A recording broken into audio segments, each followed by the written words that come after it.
பொருள் புதிது பகுதிக்கு உங்களை வரவேற்கிறேன். 16வது நிதி ஆணைய கூட்டம் தமிழ்நாடு கேட்பது கிடைக்குமா என்றுதான் இப்போது பேச இருக்கிறோம். நம்மோடு ஐஏஎஸ் அதிகாரியாக பணி நிறைவு பெற்ற திரு ஆர் ராஜகோபால் இணைந்திருக்கிறார். சார் வணக்கம். வணக்கம். 16வது நிதி ஆணையக்குழுவினுடைய தலைவர் அரவிந்த் பனகாரியா தலைமையிலே அந்த குழு 4 நாள் பயணமாக தமிழ்நாட்டிற்கு வந்திருக்கிறார்கள்.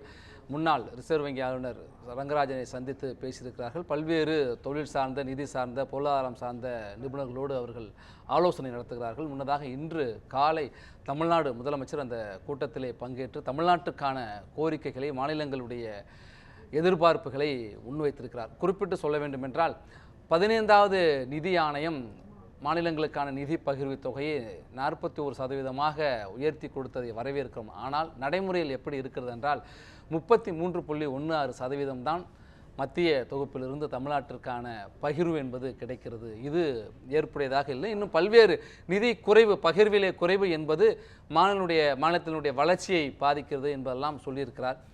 மத்திய அரசு நிதி பகிர்விலே 50% நிதியை மாநிலங்களுக்கு கொடுக்க வேண்டும் என்று பல்வேறு கோரிக்கைகளை முன்வைத்திருக்கிறார். தமிழ்நாடு முதலமைச்சருடைய கோரிக்கை, நிதி ஆணைய குழு என்ன அதை ஏற்கப் போகிறதா, நடைமுறை சாத்தியம் என்ன, இப்போது என்ன இருக்கிறது என்றெல்லாம் தான் பேசியிருக்கிறோம். சார் வணக்கம். 15வது நிதி ஆணையத்தினுடைய பரிந்துரைகள் என்னெல்லாம் இருந்துச்சு, இப்போ அது எந்த அளவுக்கு நடைமுறையில் இருக்குது, இன்னும் குறிப்பாக இப்போ இந்த நிதி ஆணையத்தினுடைய செயல்பாடு என்ன, பரிந்துரைகள் எந்த அளவுக்கு அந்தந்த மாநிலங்களுக்கான நிதி பகிர்வில் செயல்பாட்டுக்கு இல்லை வரும் தாக்கத்தை ஏற்படுத்தும்? ரொம்ப முக்கியமான கேள்வி. நிதி ஆணையங்களை பொறுத்த வரைக்கும் இது கான்ஸ்டிடியூஷன் ஆஃப் இந்தியா, அரசியலமைப்பு சட்டத்தின் கீழ் அமைக்கப்படும் அந்த ஏற்பாடுகள். ஜனாதிபதி அவர்கள் அவர்களது ஆணையின் கீழ் இந்த குழுக்கள் அமைக்கப்படுகின்றன. 16வது நிதி ஆணைய குழுவிற்கு இப்போ தலைவராக டாக்டர் அரவிந்த் பனகாரியா என்பவர் நியமிக்கப்பட்டுள்ளார். மற்றும் சில உறுப்பினர்கள் அதில் பங்கேற்கின்றார்கள். இதில் 15வது நிதி ஆணைய குழுவை நீங்கள் கேட்டிங்க அப்படின்னா, 15வது நிதி ஆணைய குழு ஒரு முக்கியமான ஒரு பரிந்துரையை செஞ்சு, அந்த முக்கியமான பரிந்துரை அரசாங்கத்தால் ஏற்றுக்கொள்ளப்பட்டது. அதில் தமிழ்நாட்டுக்கு பெரிதும் ஒரு பாதிப்பு ஏற்பட்டது. அது என்னன்னா, ஜனத்தொகையின் அடிப்படையில் அதில் ஒரு கிரைட்டீரியா இருக்கும். அதாவது அந்த நிதி பகிர்வை செய்யும் பொழுது ஜனத்தொகை அடிப்படையாக கொண்டு ஓரளவுக்கு அந்த நிதி பகிர்மானம் ஏற்படும். அதை தவிர அந்த பரப்பளவு, அந்த மாநிலத்தின் பரப்பளவு மற்றும் அந்த எந்த அளவுக்கு அந்த மாநிலம் பின்தங்கிய மாநிலமாக இருக்கின்றது மற்றும் பல்வேறு காரணங்களை கொண்டு, பல்வேறு அடிப்படை தன்மைகளை கொண்டு அந்த மாநிலத்துக்கு எவ்வளவு வழங்க வேண்டும் என்ற அந்த முடிவு எடுக்கப்படும். 1971ஆம் ஆண்டு இருந்த ஜனத்தொகையின் அடிப்படையில் தான் அதுவரை நிதி ஆணைய குழுக்கள் பரிந்துரைகளை செய்து வந்தன. அந்த ஜனத்தொகை 1971ஆம் ஆண்டு இருந்த ஜனத்தொகையின் அடிப்படையில் தமிழ்நாட்டின் பங்கு ஜனத்தொகையில், இந்திய நாட்டின் ஜனத்தொகையில் சுமார் 7.5% இருந்தது. ஆனால் 2011ஆம் ஆண்டு எடுக்கப்பட்ட அந்த சென்சஸின் அடிப்படையில் தமிழ்நாட்டின் ஜனத்தொகை சுமார் 2% குறைந்திருக்கின்றது. ஆகவே அந்த பாதிப்பு நமக்கு நிதி பகிர்மானத்தில் எப்படி ஏற்பட்டிருக்கின்றது என்றால், அதுவரை 14வது நிதி ஆணைய குழு வரை ஓரளவுக்கு, அதாவது 14வது நிதி ஆணைய குழு தான் இதில் முதல்ல ஒரு பெரிய ஒரு மாறுதலை செஞ்சது அவங்க தான். 1971 ஜனத்தொகையின் அடிப்படையிலும் 2011 எடுக்கப்பட்ட அந்த சென்சஸின் அடிப்படையில் உள்ள ஜனத்தொகையின் அடிப்படையிலும் இரண்டையும் கணக்கில் கொண்டு நாம் அந்த பகிர்மானத்தை அவர்கள் செய்தார்கள். ஆனால் 15வது நிதி ஆணைய குழு மொத்தமாகவே 2011ஆம் ஆண்டுக்கான ஜனத்தொகை, அந்த ஜனத்தொகையின் அடிப்படையில் பகிர்மானம் நடைபெற்றது. அதில் ஏற்கனவே தமிழ்நாட்டுக்கு இருந்த குறைந்த அளவான அந்த நிதி பகிர்மானம் மேலும் குறைந்து இப்பொழுது 4.07% அளவுக்கு குறைந்திருக்கின்றது. அதுதான் நாம் மீண்டும் மீண்டும் கூறி வருகின்றோம். நாங்கள் ₹1 கொடுத்தால் 29 பைசா எங்களுக்கு திரும்ப கிடைக்கின்றது என்று கூறி வருகின்றார்கள். ஆனால் நம்மை விட ஒரு மோசமான நிலையில் இருக்கும் சில மாநிலங்களும் இருக்கின்றன. கர்நாடகாவை எடுத்துக்கொண்டீர்கள் என்றால் அவர்கள் கொடுக்கும் ₹1க்கு 15 பைசா தான் அவர்களுக்கு கிடைக்கின்றது. மராட்டியத்தை எடுத்துக்கொண்டீர்கள் என்றால் அவர்களுக்கு 10 பைசாவோட குறைவாகத்தான் கிடைக்கின்றது. ஆகவே பல மாநிலங்களுக்கு அவர்களது தன்மையின் அடிப்படையில் இந்த நிதி ஆணைக்குழுவின் பரிந்துரைகளின் அடிப்படையில் இந்த பகிர்மானம் ஏற்படுகின்றது. இப்போ என்ன கிரைட்டீரியாஸ்லாம் சார் காரணிகளை வந்து இந்த நிதி பகிர்வில் இந்த நிதி ஆணையம் வந்து பரிசீலனை பண்ணணும், எந்த அடிப்படையில் தீர்மானிப்பாங்க பொதுவாக? அதாவது இந்த நிதி ஆணைய குழுவோட முடிவுகள் என்பது எந்த ஒரு ஸ்ட்ரக்சர்டு அரேஞ்ச்மெண்ட்டுன்னு நம்ம சொல்கிறோம் இல்லையா, ஒரு குறிப்பிட்ட ஒரு வரையறைக்குள் இருக்காது. அவர்கள் வந்து எது நாட்டிற்கு தேவை, எது மாநிலங்களுக்கு தேவை, எது மக்களுக்கு தேவை என்று நினைக்கின்றார்களோ அதை அடிப்படையாக கொண்டு இந்த நிதி பகிர்மானத்தை செய்வார்கள். இதுதான் அதில் இருக்கிற ஒரு முக்கியமான அந்த டிஸ்கிரிஷனரி பொசிஷன். மற்ற அரேஞ்ச்மெண்ட்ஸுக்கெல்லாம் வந்து ஒரு வரையறை இருக்கும். ஆனால் ஃபைனான்ஸ் கமிஷனுடைய ரெக்கமெண்டேஷனுக்கு மட்டும் எந்த ஒரு வரையறையும் கிடையாது. ஏன்னா முன்பு இருந்த ஃபைனான்ஸ் கமிஷன், அதாவது முதல்ல இருந்த 5 நிதி ஆணைய குழுக்களை நீங்கள் எடுத்து பார்த்தீங்கன்னா பெரும்பாலும் ஜனத்தொகையின் அடிப்படையில் தான் அவங்க பகிர்மானத்தை பரிந்துரை செஞ்சாங்க. அதுக்கு அடிப்படையாக இருந்த காரணம் வந்து மக்கள் இருக்காங்க, மக்களுக்காக தான் நிதி, எங்கே மக்கள் அதிகமாக இருக்காங்களோ அங்கே அதிகமாக நிதி கொடுக்கணும் அப்படின்ற அந்த ஒரு அடிப்படை கோட்பாட்டின் அடிப்படையில் அவர்கள் அந்த பகிர்மானத்தை செய்தார்கள். ஆனால் ஒரு காலத்தில் நாம் ஜனத்தொகையை கட்டுப்படுத்த வேண்டும் என்ற ஒரு சூழ்நிலை ஏற்பட்ட பொழுது மத்திய அரசு அந்த ஒரு கொள்கையை பின்பற்றி வந்த காரணத்தால் நிதி ஆணைய குழுக்கள் என்ன செய்தன என்றால், யார் இந்த கோட்பாட்டின் கீழ் எந்த அளவுக்கு அவர்கள் இதில் பங்கேற்றிருக்கின்றார்கள், இந்த கொள்கை முடிவை அவர்கள் செயல்பாட்டில் கொண்டு வந்திருக்கின்றார்கள் என்பதையும் அது ஒரு காரணியாக வைத்து கூட நிதி பகிர்மானம் செய்திருக்கின்றார்கள். ஒரு கூடுதல் சலுகைகள் காட்டப்பட்டது. அது மட்டும் இல்லாமல் ஒரு சமயத்தில் டிஸ்டன்ஸுன்னு சொல்லுவாங்க, அதாவது பர் கேபிட்டா ஜிடிபி. இப்போது இந்தியாவுடைய மொத்த ஜிடிபியை வந்து 140 கோடியால் நீங்கள் வகுத்தீங்கன்னாக்கா ஒரு பர் கேபிட்டா ஜிடிபி, ஒரு தனிநபருக்கான ஜிடிபி எவ்வளவு அப்படின்றது ஒரு கணக்கு வரும்.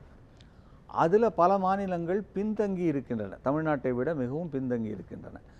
அதில் மேலே இருக்கும் மாநிலத்திற்கு எந்த அளவுக்கு இருக்கின்றது, கடைசியாக இருக்கும் மாநிலத்திற்கு எந்த அளவுக்கு இருக்கின்றது, நாட்டின் பர் கேபிட்டா ஜிடிபி ஆவரேஜ் எவ்வளோ இருக்கின்றது என்பதை கணக்கில் கொண்டு அந்த டிஸ்டன்ஸுன்னு சொல்லுவாங்க, அந்த பர் கேபிட்டா ஜிடிபி மேலே இருக்கிறதுலேருந்து கீழே இருக்கிறவருக்கு எவ்வளோ வித்தியாசம் இருக்குது, ஆவரேஜ் நாட்டுக்கான ஆவரேஜிலேருந்து எவ்வளோ வித்தியாசம் இருக்குது, இதெல்லாம் கணக்கில் வச்சும் சில சமயம் நிதி பகிர்மானம் பரிந்துரைத்திருக்கின்றார்கள். இப்பொழுது கடந்த 3-4 நிதி ஆணைய குழுக்களின் பரிந்துரைகளை பார்த்தீர்கள் என்றால் இதற்கு முக்கியத்துவம் அதிகமாக கொடுக்கப்பட்டிருக்கின்றது.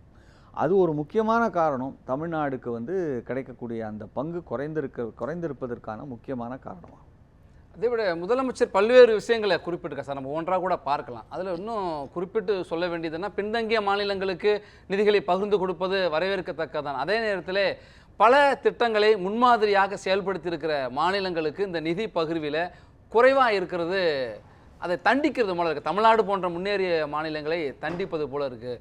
இன்னும் குறிப்பிட்டு சொல்ல வேண்டும் என்றால், அந்த மத்திய மாநில அரசுடைய நிதி பங்களிப்போடு நடைபெறுகிற திட்டங்களுக்கு மாநில அரசுடைய நிதி அதிகமாக பங்களிப்பு கொடுக்க வேண்டிய ஒரு சூழல் இருக்குது. அதே போல் நிதி ஆதாரங்களை பெருக்குவதற்கான வாய்ப்பு என்பது மாநில அரசுகளுக்கு ரொம்ப குறைவாக இருக்குது. இப்போ இப்படியெல்லாம் இருக்கிறதுனால மாநில அரசுகளுக்கு சுமை அதிகரிச்சுக்கிட்டே இருக்குது, வளர்ச்சி திட்டங்கள் பாதிக்குது. அப்போ இந்த முன்னேறிய மாநிலங்களை நீங்கள் தட்டி கொடுத்து முன்னேற்றுவதை விட்டு இப்போ கீழே இழுக்கிறது போல், அல்லது பின்தங்கிய மாநிலத்துக்கு இணையாக கீழே கொண்டு வரது போல் இருக்குது அப்படிங்கிற ஒரு கேள்வியை முன்வைக்கிறாங்களே, சரியா? இல்லை, இது கேள்வியை முன்வைக்கிறாங்கன்றது வந்து ஒரு மாநிலத்துடைய முதல்வர் செய்ய வேண்டிய கடமை. முதலமைச்சரே குறிப்பிட்டிருக்காரு, அது அவருடைய கடமை. ஏன்னா நம்முடைய மாநிலத்துடைய தேவைகளை வெளிப்படுத்துவது தான் ஒரு முதல்வருடைய ஒரு கடமை, அதை தான் அவர் செய்கிறாரு. ஆனால் எந்த அளவுக்கு இது நிதி ஆணைய குழுவால் ஏற்றுக்கொள்ளப்படும் என்பது ஒரு கேள்விக்குறி. ஏனென்றால் நிதி ஆணைய குழு என்பது இப்பொழுது அவங்க அணுகுமுறையை பார்த்து வந்தீங்கன்னா அவங்க என்ன நினைக்கிறாங்க அப்படின்னா, பின்தங்கிய மாநிலங்களுக்கு அதிகமாக நம்ம சலுகைகள் வழங்க வேண்டும் என்ற அந்த ஒரு அணுகுமுறையை அவர்கள் பின்பற்றி வருகின்றார்கள். நான் இந்த நிதி ஆணைய குழு எப்படிப்பட்ட பரிந்துரைகளை கொடுப்பாங்கன்னு நான் சொல்ல முடியாது. ஏன்னா அவங்க அதை பரிந்துரைகளை அந்த அறிக்கையை வழங்கும்போது தான் நமக்கு தெரியும் அவர்கள் எந்த அடிப்படையில் அந்த பகிர்மானத்தை அவர்கள் பரிந்துரைத்திருக்கின்றார்கள் என்பது. ஆனால் முன்பு இருந்த நிதி ஆணைய குழுக்கள் 15வது ஆகட்டும் இல்லை 14வது ஆகட்டும், இவங்கெல்லாம் முக்கியமாக நான் சொன்ன பாருங்கள், இந்த பின்தங்கிய மாநிலங்களுக்கு அதிகமாக முக்கியத்துவம் கொடுக்கப்பட வேண்டும்.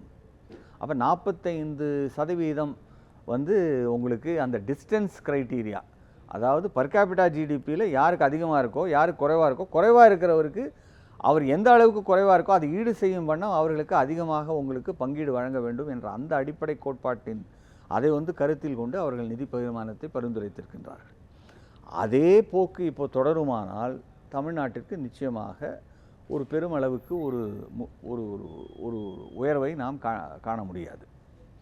ஆகவே இதை நாம் மனதில் கொண்டு தான் நம்முடைய கொள்கைகளை நாம் வகுக்க வேண்டும். கேட்கிறத நம்ம கேட்கணும், ஆனால் எந்த அளவுக்கு அவர்கள் கொடுப்பார்கள் என்பது ஒரு கேள்விக்குறியாகத்தான் இருக்கின்றது. நம்முடைய தேவைகள் அதிகமாகத்தான் இருக்கின்றன. தேவைகள் இருந்தாலும் அந்த நிதி ஆணைய குழுவின் அணுகுமுறை எப்படி இருக்க போகின்றது என்பது நமக்கு தெரியாது. ஏன்னா இதில் முக்கியமான பாயிண்ட் என்னென்னா, இந்த நிதி ஆணைய குழுன்றது ஒரு இண்டிபெண்ட் பாடி மாதிரி செயல்படுது. ரெக்கமெண்டேஷன்ஸை அவங்க கொடுக்குறாங்க. அந்த ரெக்கமெண்டேஷன்ஸை மத்திய அரசு முற்றிலும் ஏற்றுக்கொள்ள வேண்டும் என்ற அவசியம் கிடையாது. ஆனாலும் ஒரு 95% 98% அவர்களது பரிந்துரைகள் ஏற்றுக்கொள்ளப்படுகின்றன. பெரும்பான்மையான நிகழ்வுகளில் 100% கூட ஏற்றுக்கொள்ளப்படுகின்றது. அப்போ நீங்கள் முதலமைச்சர் அதான குறிப்பிடுறாரு. 41% கடந்த நிதி ஆணையத்தினுடைய பரிந்துரையாக இருந்துச்சு மாநிலங்களுக்கான பகிர்வு. ஆனால் நடைமுறையில் 33.16% தான் வந்துகிட்டு இருக்கு 4 வருஷமா. அந்த கொடுத்த பரிந்துரை நடைமுறைக்கு வரலன்னு தானே சொல்கிறாரு. அதுக்கு முக்கியமான காரணம் உங்களுக்கு மத்திய அரசு கொண்டு வரும் இந்த செஸ் அண்ட் சர்சார்ஜ்ன்ற அந்த முறை. அதாவது வரியாக இருந்தால் அதை பகிர்மானம் செய்து கொள்ள வேண்டும், அது அவசியம். ஆனால் வரிக்கு மேலே நீங்கள் கூடுதல் வரி, அதாவது செஸ்ஸு சர்சார்ஜ்னு போட்டிங்கன்னா அதை பகிர்மானம் செய்ய வேண்டிய அவசியம் கிடையாது, அதை பகிர்ந்து கொள்ள வேண்டிய அவசியம் கிடையாது மத்திய அரசுக்கு. ஆகவே எஜுகேஷன் செஸ், இப்போ இன்கம் டேக்ஸில் நம்ம எஜுகேஷன் செஸ்ன்னு ஒன்று கட்டுறோம். அந்த எஜுகேஷன் செஸ்ஸை அவங்க பகிர்ந்து கொள்ள வேண்டிய அவசியம் கிடையாது. ஆனால் இன்கம் டேக்ஸை பகிர்ந்து கொள்ள வேண்டிய அவசியம் இருக்குது. அதே மாதிரி நீங்கள் பெட்ரோலில் இப்போ அடிஷ்னல் செஸ் இருக்குது, இப்போ அடிஷ்னல் சர்சார்ஜ் இருக்குது அப்படின்னா அதை பகிர்ந்து கொள்ள வேண்டிய அவசியம் கிடையாது. ஆகவே அந்த கூற்றுக்கு மத்திய அரசுடைய வாதம் என்னன்னா, நாங்கள் இது ஒரு காரணத்திற்காக இதை கொண்டு வருகின்றோம், கல்வி வசதிகளை மேம்படுத்த வேண்டும் என்பதற்காக நாங்கள் இந்த கூடுதல் வரியை நாங்கள் விதிக்கின்றோம். ஆகவே இதை நாங்கள் எல்லாருக்கும் பகிர்ந்து கொடுக்க வேண்டிய அவசியம் கிடையாது. இது மத்திய அரசின் சொத்து, மத்திய அரசின் கொள்கைகளுக்கு அவர்களது தேவைகளுக்காக இது பயன்படுத்தப்படும் என்பதுதான் மத்திய அரசின் வாதமாக இருக்கின்றது. ஆகவே இது மாறுமான்றது எனக்கு ரொம்ப சந்தேகமாக தான் இருக்குது. ஏன்னா 14வது நிதி ஆணைய குழு ஒரு முக்கியமான மாற்றத்தை கொண்டு வந்ததே என்னென்னா, நாங்கள் 32%லிருந்து 42% உயர்த்துகின்றோம் என்று அவர்கள் பரிந்துரைத்தார்கள். அப்போ பரிந்துரைத்த பொழுது என்னென்னா, பல திட்டங்கள், மாநில அரசுகளுக்கு தேவையான திட்டங்கள் பல முடக்கப்பட்டன. ஏன் முடக்கப்பட்டனன்னா, இதை நம்ம மாநில அரசுக்கு நிதியாக கொடுத்துருவோம், அவங்க தேவைக்கு ஏற்ப அவங்களே செலவு பண்ணிக்கிட்டோம், நம்ம இங்கேருந்து ஒரு திட்டம் போட்டு மாநில அரசுக்கு கொடுக்க வேண்டாம் அப்படின்ற அந்த நோக்கத்தோடு அவர்கள் அந்த மாற்றத்தை செய்தார்கள்.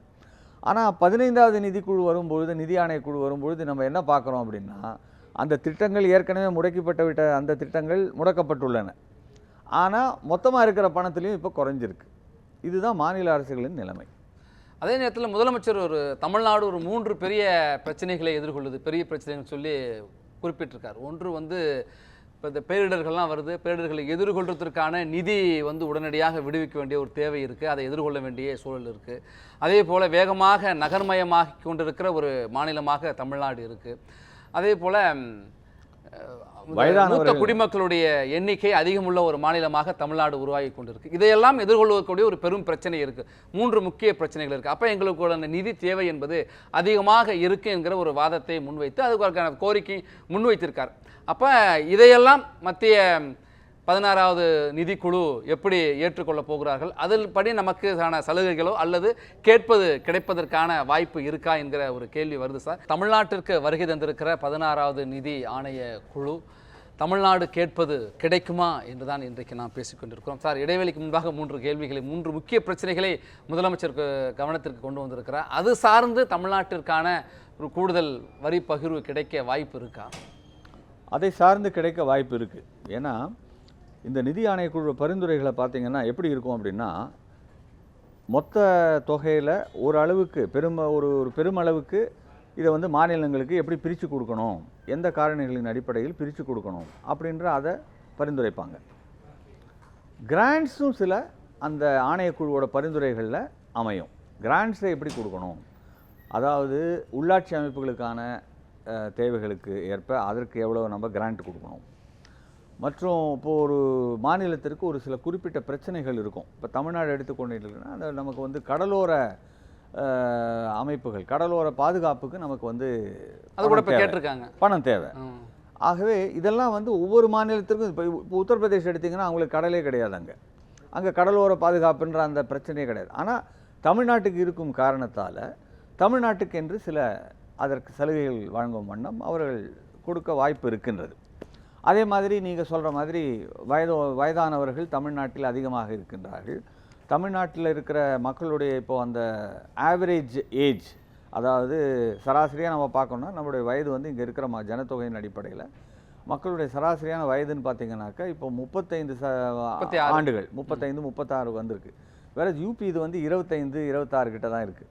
ஆகவே அந்த அளவில் பார்க்கும்பொழுது நம்மளுடைய ஜனத்தொகை வந்து ஒரு வயது அதிகமான ஒரு வயதானவர்கள் அதிகம் கொண்ட ஒரு ஜனத்தொகையாக நமது மாநிலம் இருக்கின்றது. ஆகவே அதன் அடிப்படையிலும் அதிகமான பணம் அவர்களை பாதுகாக்க வேண்டும், அவர்கள் பராமரிக்க வேண்டும், அவர்களுக்கான வசதிகளை செய்து கொடுக்க வேண்டும் என்பதற்காக கேட்டிருக்கார். அதுவும் கிடைக்க வாய்ப்பு இருக்கின்றது. மேலும் நீங்கள் நம்முடைய இயற்கை இடர்பாடுகளுக்கு நிச்சயமாக நமக்கு தேவை. நம்ம ஒவ்வொரு ஆண்டும் நம்ம பார்க்குறோம், நமக்கு எந்த அளவுக்கு தேவை இருக்கோ அதை நம்ம வந்து ஒரு மனு அவங்களுக்கு மெமரண்டம் அனுப்புகிறோம். ஆனால் நம்ம வந்து 20,000 கோடி கேட்டோம்னா 200 கோடியோ இல்லை 500 கோடியோ இந்த மாதிரி தான் கிடைக்குது. ஆகவே அந்த இயற்கை இடர்பாடுகளை நாம் சந்திப்பதற்காக நமக்கு தேவையான அந்த நிதி அதிகமாக இருக்கும் காரணத்தால் அதிகமாக நிதி ஒதுக்கீடு தேவை என்பதில் உண்மை இருக்கின்றது. ஆகவே இதையெல்லாம் நம்ம கணக்கில் கொண்டு பார்க்கும்பொழுது நிச்சயமாக ஆணையக்குழு நமக்கு சாதகமாக பரிந்துரைக்கும் என்ற அந்த நம்பிக்கை இருக்கின்றது. ஆனால் இதெல்லாம் வந்து சொற்பமான அளவுக்கு தான் நமக்கு அதிகம் உங்களுக்கு பணம் கிடைக்கும். அந்த மெயின் பிரச்சனை என்னவோ அந்த பிரச்சனை அப்படியே தான் இருக்கும். அதில் 2 முக்கியமான கோட்பாடுகள். ஒரு கோட்பாடு நீங்கள் சொல்கிறது வந்து மாநிலங்களுக்கு மத்திய அரசு எவ்வளோ பகிர்ந்து கொடுக்கணும். இப்போ மத்திய அரசுடைய மொத்த வருமானம் 100 ரூபான்னா அதில் நாங்கள் வந்து 50 ரூபா கொடுக்கணுன்றது தான் இப்போ மாநில அரசுகளுடைய கோரிக்கை. ஆனால் மத்திய அரசு இப்போ கொடுக்கறது 33 ரூபா. ஆனால் பரிந்துரை 41 ரூபா இருக்குது. பரிந்துரை 41 ரூபானா அதுபடி தான் கொடுக்குறாங்க.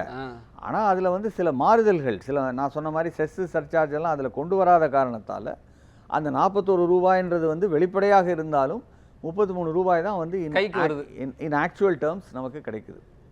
ஆகவே அந்த 33 ரூபாயை நீங்கள் அதிகரிக்கணும், அதை வந்து நீங்கள் கூட்டணும், அதை வந்து நீங்கள் மேலும் நீங்கள் உயர்த்தணும் அப்படின்னு நம்ம மாநில அரசுகள் கேட்பதற்கு மத்திய அரசு இணங்காது என்பது தான் என்னுடைய ஒரு கருத்து. ஏன்னா மத்திய அரசுக்கு வந்து ஒரு தேவை இருக்கின்றது, அவர்களது நிதி தேவைகள் இருக்கின்றன. அவர்கள் வந்து எந்த அளவுக்கு ஃபிஸ்கல் டெபிசிட்னு நம்ம சொல்லுவோம், அந்த ஜிடிபியில் ஃபிஸ்கல் டெபிசிட் எந்த அளவுக்கு இருக்கலாம் அப்படின்ற ஒரு கணக்கு இருக்குது. அந்த கணக்கில் வந்து அவங்க 4.5% கொண்டு வரணும், அதை குறைக்கணும். கோவிட் காலத்தில் ஓரளவுக்கு குறைச்சிட்டு வந்தாங்க, கோவிட் காலம் வந்த பொழுது அது அதிகரிச்சிருச்சு. ஆகவே இப்பொழுது அதை குறைக்கும் அந்த முயற்சி நடைபெற்று வருகின்றது மத்திய அரசில். இப்போ சுமாராக ஒரு 5.2% அளவுக்கு கொண்டு வந்திருக்காங்க. ஆனால் மேலும் குறைத்து 4.5% அளவிற்கு கொண்டு வர வேண்டும் என்பது தான் அவர்களுடைய முயற்சி. அப்படி இருக்கும் அந்த ஒரு நிலையில் மத்திய அரசு மேலும் மாநில அரசுகளுக்கு வழங்குவது மிகவும் அரிதாகத்தான் எனக்கு அது நடக்காதுன்னு தான் நான் நினைக்கிறேன். முதலமைச்சர் இன்னொரு விஷயத்தையும் குறிப்பிட்டதை நம்ம கவனத்தில் கொள்ள வேண்டியிருக்கு சார். பின்தங்கிய மாநிலங்களுக்கு நிதி கொடுக்க வேண்டியது, பகிர வேண்டியது அவசியம்தான். ஆனால் கிட்டத்தட்ட ஒரு 45 ஆண்டுகளாக பின்தங்கிய மாநிலங்களுக்கு மீண்டும் மீண்டும் நிதி கொடுத்து அதை சரியாக பயன்படுத்தாமல் செயல்படுத்தாமல் செயல்திறன் இல்லாத அந்த மாநிலங்களுக்கு மீண்டும் மீண்டும் கொடுப்பது எந்த வகையில் ஏற்புடையது? முன்னேறிய மாநிலங்களுக்கு நிதியை படிப்படியாக குறைத்து கொண்டே வருவதும் எந்த வகையில் ஏற்புடையது? ரெண்டும் பெரும் முரணாக இருக்குது அப்படின்னு சொல்கிறாங்க. இல்லை, இதில் வந்து ஓரளவுக்கு இதை வந்து ஒரு பியூரோக்ராட்டாக நான் சொல்கிறேன் இதுக்கான பதில். ஏன்னா நம்ம ஒரு தனிநபராக பார்க்கும்பொழுது இது உண்மையான கோட்பாடு தான். இது வந்து எங்கே நீங்கள் எஃபிஷியன்சின்னு நம்ம சொல்கிறோம். நீங்கள் வந்து நல்ல முறையில் அதை உங்கள் திட்டங்களை செயல்படுத்துகிறீங்க, நல்ல முறையில் செலவிடுறீங்க, மக்களுக்கு போகும் வண்ணம் அதை வந்து நீங்கள் நல்ல முறையில் பார்த்துக்கிறீங்க. ஆகவே உங்கள் மாநிலத்திற்கு அதனால் நீங்கள் தண்டிக்கப்படக்கூடாது என்று கேட்பது நியாயம்தான். சில மாநிலங்களில் கொடுக்கப்படும் பணம் வீணடிக்கப்படுகின்றது, இல்லை லஞ்சம் லாவண்யம் அங்கே அதிகமாக இருக்கும் காரணத்தால் சரியான முறையில் செலவிடப்படுவதில்லை, எப்படியெல்லாம் இருக்கலாம். இதை வந்து கண்காணிக்க வேண்டியது தான் அவசியம்னு தான் நம்ம சொல்லுவாங்களே தவிர சிஸ்டமை பொறுத்த வரைக்கும் நீங்கள் அதற்காக அந்த மாநிலத்திற்கு நீங்கள் நிதி ஆதாரங்களை கூட்டக்கூடாதுன்னு என்று சொல்ல முடியாது. ஏன்னா இருக்கிற நிதி ஆதாரம் என்னவோ இவ்வளவு தான், ஒரு குறிப்பிட்ட அளவு தான். அந்த குறிப்பிட்ட அளவுக்கான அந்த நிதி ஆதாரங்களை அது நீங்கள் எப்படி வந்துடுதுன்னா, நாங்கள் வந்து உழைச்சிக்கிட்டே இருப்போம், கொடுத்துக்கிட்டே இருப்போம். ஒருத்தர் உழைப்பே இல்லாமல் அதை எங்களை அனுபவிக்கலாமா, இல்லது எங்களுடைய உழைப்பை இல்லை எங்களுடைய வருவாயை சுரண்டலாமா அப்படிங்கிற அந்த கேள்வி தானே வருது அந்த இடத்துல. இதில் பல வாதங்கள் இருக்கின்றன. நான் ஒரு பொருளாதார அடிப்படையில் இந்த வாதங்களை நான் வைக்கிறேன். இப்போது இந்தியாவில் வந்து முக்கியமாக பர் கேபிட்டா ஜிடிபியின் அடிப்படையில், ஏன்னா அந்த பர் கேபிட்டா ஜிடிபியை ஒரு கணக்காக வச்சு தான் இப்போ நமக்கு அந்த பகிர்மானத்தில் நம்முடைய பங்கு வந்து குறைக்கப்படுகின்றது. அந்த பர் கேபிட்டா ஜிடிபி எப்படி அதிகமாகுது, எங்கே குறையுது அப்படின்னு பார்த்தீங்கன்னா, இந்தியாவோட டெவலப்மெண்ட்டில் விவசாயத்தோடைய பங்குன்றது குறைந்து கொண்டே வருகின்றது. ஜிடிபி மொத்தமாக இவ்வளோ இருக்குது அப்படின்னா 15% தான் இப்போது விவசாயம், 34% வந்து உங்களுக்கு இண்டஸ்ட்ரி அப்படின்னு போயிடுச்சுன்னா 52% வந்து சர்வீஸ் செக்டர். இங்கே படிப்பறிவு அதிகமாக உள்ள மாநிலங்களில் சர்வீஸ் செக்டர் அதிகமாக வளரும். விவசாயத்தை சார்ந்திருக்கும் மாநிலங்களில் அந்த அளவுக்கு ஜிடிபி growth இருக்காது. மக்கள் வந்து அங்கே ஏழ்மையில் தான் இருக்கின்றார்கள். அதற்கு முக்கியமான காரணம் என்ன என்று சில பொருளாதார நிபுணர்கள் கூறுவது, நீங்கள் விவசாய பொருட்களின் விலையை கட்டுப்பாட்டில் வைத்திருக்கின்றீர்கள். இப்போ இந்த அளவுக்கு தான் அரிசி விலை இருக்கணும், ஏன்னா அதுக்கு மேலே போனாக்க அரசாங்கத்துக்கு கெட்ட பேர் வரும், மக்களுக்கு அது அவங்களால வாங்க முடியாது. தேவையான முக்கியமான அவங்க தேவைக்கான பொருட்களை அவங்களால உணவுப் பொருட்களை வாங்க முடியாது. அதை நீங்கள் கட்டுப்பாட்டில் வைக்கும் பொழுது அந்த மாநிலங்கள் அந்த ஓரளவுக்கு அவங்க தன்னுடைய வருமானத்தை பெருக்கிக் கொள்ள முடியல. இப்படின்றது பொருளாதார ஒரு கருத்தாகவும் இருந்து வருகின்றது. எனக்கு இயல்பாக வர்ற சந்தேகம், நியாய விலைக் கடைகளில் இலவசமாகவும் அரிசி கிடைக்குது, ஒரு கிலோ 100 ரூபாய்க்கு மேலேயும் அரிசி விற்குது. ரெண்டும் வந்து நீங்கள் அரிசி விலையை கட்டுப்பாட்டில் வைக்கணும்னு முயற்சிக்கிறாங்கன்னு சொல்கிறீங்க, முரணாக இருக்கா சார்? இல்லை, அதாவது ஒவ்வொரு ஆண்டும் எம்எஸ்பின்னு ஒரு அனௌன்ஸ்மெண்ட் பாலிசி இருக்குது, குறைந்தபட்ச மினிமம் ப்ரொக்யூர்மெண்ட் ப்ரைஸ். எந்த விலையில் அரசாங்கம் அரிசியோ நெல்லோ இல்லைன்னா கோதுமையோ வாங்குவோம் அப்படின்றதுக்கு ஒரு அளவு இருக்குது. அதை வந்து நீங்கள் ஒரு 1000 ரூபாய் ஏற்றுனீங்கன்னு வைங்க, உத்தரப்பிரதேஷ், பஞ்சாப், சில ஆந்திரா போன்ற சில மாநிலங்களுக்கு அது வந்து பயனுள்ளதாக இருக்கும். தமிழ்நாட்டில் வந்து நீங்கள் ஏற்றுனீங்கன்னா கூட தமிழ்நாட்டுக்கு தேவையான நெல்லையே வந்து நம்ம உற்பத்தி செய்வது கிடையாது. அப்போ தமிழ்நாட்டுக்கு அந்த அளவுக்கு நமக்கு அந்த ஒரு முடிவு பயனுள்ளதாக இருக்குது. அது ஒரு கட்டுப்பாட்டில் மத்திய அரசு வச்சுருக்காங்கன்றது என்பது உண்மை. அதனால் எந்த அளவுக்கு நீங்கள் வந்து நிதி பகிர்வை அவங்களுக்கு அதிகப்படுத்தணுன்றது தான் இங்கே இருக்கிற கேள்வி. இது ஒரு காரணமாக இருக்கலாம். அது பொருளாதார கொள்கையின் அடிப்படையில், அது வந்து பொருளாதாரத்தின் அடிப்படையில் அது ஒரு நியாயமாக செய்யப்படும் ஒரு காரியமாக கூட எடுத்துக்கொண்டால் கூட எந்த அளவுக்கு நீங்கள் அதை செய்யணுன்ற அந்த கேள்வி இன்னமும் இருக்குது. இப்போ நிதிக்குழு பரிந்துரையின்படி நிதி கிடைக்கல, அப்படி இல்லை குறைஞ்சிக்கிட்டே வருதுன்னு ஒரு வாதம் முன்வைக்கிற அதே சூழலில் பார்த்தீங்கன்னா, தொடர்ச்சியாக தமிழ்நாட்டை பொறுத்த வரைக்கும் மத்திய அரசினுடைய நிதிகள் என்பது ரொம்ப குறைஞ்சிக்கிட்டு இருக்குது, கேட்டாலும் கிடைக்க மாட்டேங்குது அப்படின்னு தமிழ்நாடு அரசினுடைய பிரதிநிதிகள் அல்லது திமுகவினுடைய பிரதிநிதிகள் சொல்கிறாங்க. அதே நேரத்தில் இன்றைக்கு கூட இந்த நிதி ஆணையத்தினுடைய கூட்டத்திலே முதலமைச்சர் தெரிவித்ததுக்கு பிறகு முன்னாள் ஆளுநரும் பாஜகவுடைய முன்னாள் மாநில தலைவருமான தமிழிசை சவுந்தரராஜன் சொல்கிறாங்க, தமிழ்நாட்டிற்கு அதிகமான நிதி கேட்குறத நான் வரவேற்கிறேன், அதே நேரத்தில் மத்திய அரசு தமிழ்நாட்டிற்கு அதிக நிதியை கொடுத்து கொண்டு தான் இருக்கிறது, இது போன்ற கோரிக்கைகளை வந்து நிதி ஆயோக் போன்ற கூட்டங்களில் முன்வைக்கணும் முதலமைச்சர் அப்படின்னு சொல்கிறாங்களா? இது வந்து அவங்க சொல்கிறது வந்து நான் படிக்கலை, பட்டு நிதி ஆயோக்கில் செய்கிறது வந்து பெரும்பாலும் நீங்கள் பார்த்தீங்கன்னாக்கா வளர்ச்சி பாதையில் மத்திய அரசின் திட்டங்கள், சில முக்கிய மாநில அரசின் திட்டங்கள், சில சென்ட்ரலி ஸ்பான்சர்ட் ஸ்கீம்ஸ், அதாவது 2 அரசுகளும் சேர்ந்து நடைமுறைப்படுத்தும் திட்டங்கள், இந்த மாதிரி திட்டங்களெல்லாம் எப்படி செயல்படுத்தணும், அது மேலும் எப்படி அது அபிவிருத்தி அடையணும், மேலும் சில முக்கியமான டெக்னாலஜிக்கல் சேஞ்சஸ், அதாவது அறிவியலின் அடிப்படையில் என்னென்ன மாற்றங்களை கொண்டு வர முடியும். இப்போது மின் உற்பத்திக்கு வந்து அதிகமாக நம்ம சோலார் எனர்ஜியை பயன்படுத்தணும், தெர்மல் எனர்ஜியை குறைக்கணும், இப்படின்ற மாதிரி முடிவுகள்லாம் இந்த மாதிரி இப்படிப்பட்ட விவாதங்கள் தான் நம்ம நிதி ஆயோக் கூட்டங்களில் நடைபெறும். நிதி ஆணைய குழுவை பொறுத்த வரைக்கும் இது ஒரு தனியாக இருக்கும் ஒரு அமைப்பு. இது வந்து நிதி ஆயோக் கீழே வராது. ஆகவே நிதி ஆணைய குழு என்பது ஒரு independent body under the constitution. அது பரிந்துரைகளை நேரடியாக மத்திய அரசுக்குத்தான் அவர்கள் வைப்பார்கள். ஆகவே அதை வந்து நீங்கள் நிதி ஆணைய குழுவுக்கு தேவை உங்களுக்கு எந்த நிதி ஆதாரங்கள் அதன் கீழ் தேவையோ அதை வந்து நீங்கள் அதில் சொல்லலாம். நீதி ஆயோக் கூட்டத்தில் பங்கேற்கணுன்றதில் எனக்கும் உடன்பாடு இருக்குது. அதாவது முதலமைச்சர் வந்து எப்போவுமே மத்திய அரசு கூட்டங்களை வந்து நம்ம நிராகரிக்கக்கூடாது என்பது தான் என்னுடைய கருத்து. இல்லை, அதில் கூட 2 மாறுபட்ட கருத்து இருக்குது. அது வந்து இன்னும் புதுசாக முடிவுகளை எடுக்க போகிறதில்ல. எடுக்கப்பட்ட முடிவுகளை சொல்ல தான் போகிறாங்க. அங்கே ஒன்றும் ஆலோசித்து முடிவெல்லாம் எடுக்கிறதுக்கான வாய்ப்பு அங்கே இல்லை அப்படிங்கிற மாதிரி இவங்களுடைய கருத்தாக இருக்கிறது. நாம் நிறைவு பகுதிக்கு வந்துட்டோம் சார். இப்போது தமிழ்நாடு முதலமைச்சர் இன்றைக்கு குறிப்பிட்டிருக்காரு. அதே போல் நிறைய பொருளாதார நிபுணர்களும் ஒரு கருத்தை குறிப்பிடுறாங்க. ஒரு வளர்ச்சி திட்டங்களை சிறப்பாக நடைமுறைப்படுத்திய, இப்போ குறிப்பிட்டு சொல்ல வேண்டும் என்றால் குடும்ப கட்டுப்பாடு போன்ற திட்டங்களை மிகச் சிறப்பாக நடைமுறைப்படுத்திய தென் மாநிலங்கள் இன்றைக்கு பாதிக்கப்படுகிற சூழல் இருக்கிறது. ஆக இந்த நிதி ஆணையம் என்பது நிதி வரி பகிர்வில் வந்து ஒரு புதிய அணுகுமுறையை, இவர்கள் பாதிக்கப்படாத அளவிற்கு ஒரு புதிய அணுகுமுறையை வடிவமைக்க வேண்டிய ஒரு கட்டாயம் ஏற்பட்டிருக்கு அப்படின்னு பொருளாதார நிபுணர்கள் சொல்கிறாங்க. இன்றைக்கு முதலமைச்சர் அதை தான் குறிப்பிட்டிருக்காரு. ஒரு புதிய அணுகுமுறை வேணும் அப்படிங்கிறாரு. உங்கள் பார்வையில், நீங்கள் அதிகாரியாகவும் இருந்து பணியாற்றி இருக்கிறதுனால உங்கள் பார்வையில் மிகச் சுருக்கமாக ஒரு புதிய அணுகுமுறைனா நீங்கள் முன்வைக்கிற புதிய அணுகுமுறை என்னவா இருக்கும்? இது ஒரு புதிய அணுகுமுறைன்னு கூட நான் சொல்ல மாட்டேன். ஏன்னா பல நிதி ஆணைய குழுக்களில் இதை வந்து அவர்கள் தம்முடைய பரிந்துரைகளில் இதை அவங்க சேர்த்துருக்காங்க.